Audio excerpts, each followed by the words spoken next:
Toilet পেশাবখানায় ওযু করা নিষেধ অথবা দোয়া করা বা আল্লাহর জিকির বা অন্যান্য আমল করা থেকে বিরত থাকতে বলা হয়েছে। আমি শহরের যে ফ্ল্যাটে থাকি সেখানে টয়লেট, গোসলখানা, ওযুখানা একসাথেই। সেখানে যদি ওযু করি, ওযু হবে কিনা, ওযুর আগে পরের দোয়াগুলো টয়লেটের ভেতর পড়া যাবে কিনা, তারপর সেই টয়লেটের ভেতর কাপড় ধৌত করার সময় বিসমিল্লাহ বলা যাবে কিনা, টয়লেট থেকে বের হওয়ার পর যে দোয়া আছে সেটা কি টয়লেটের ভেতরে থাকা অবস্থায় পড়বো নাকি বের হয়ে যাওয়ার পড়বো। টয়লেটের ভিতরে ওযু করা যায় না, এটা ব্যাপকভাবে প্রচলিত হয়েছে এবং এটা নিয়ে আমাদের একটা ভিডিও গত 10-12 বছরের একটা পুরাতন ভিডিও আছে। ওইটা মিলিয়ন মিলিয়ন মানুষ শুনেছে এবং সেখান থেকে কেউ কেউ ভুলটা বুঝেছেন। আর সেটা হলো টয়লেটে ওযু করা যায় না।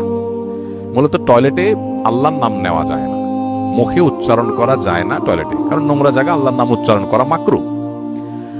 এখন কথা হলো ওযুর মধ্যেও যেহেতু বিসমিল্লাহ বলতে হয়, ওযুর অংশ বিসমিল্লাহ বলে শুরু করা, এই জন্য ঘুরে ফিরে বলা যায় যে টয়লেটে ওযু করা যায় না এ অর্থে। কিন্তু কেউ যদি বিসমিল্লাহ মনে মনে বলে, ওকে, সে ওযু করতে পারে টয়লেটে। আর যদি কারোর বাসায় টয়লেটের বিকল্প না থাকে, তো একটা বেসিন তো অন্তত বাইরে থাকে, একটা বেসিনও বাইরে নাই, এরকম বাসা কয়টা আছে? একটা বেসিন, একটা টেপও কি নাই? তাহলে আপনি বাইরে যে বেসিন আছে ওটাতে বিসমিল্লাহ বলে ওযু শুরু করেন, কুলি করেন, হাত ধোন, মুখ ধোন, পাওটা আপনি টয়লেটে যায় দেন, শেষ। তাহলে বিসমিল্লাহ বলাটা বাইরে করলেন, বাকি অংশটা ওখানে করলেন পাশাপাশি, এভাবে ওযু করে ফেলতে পারে। আর যদি বাইরে কোনো ব্যবস্থা না থাকে, টয়লেটে ওযু করলে ওযু হয়ে যাবে, বিসমিল্লাহটা মনে মনে বলবেন, বাস এতটুকু।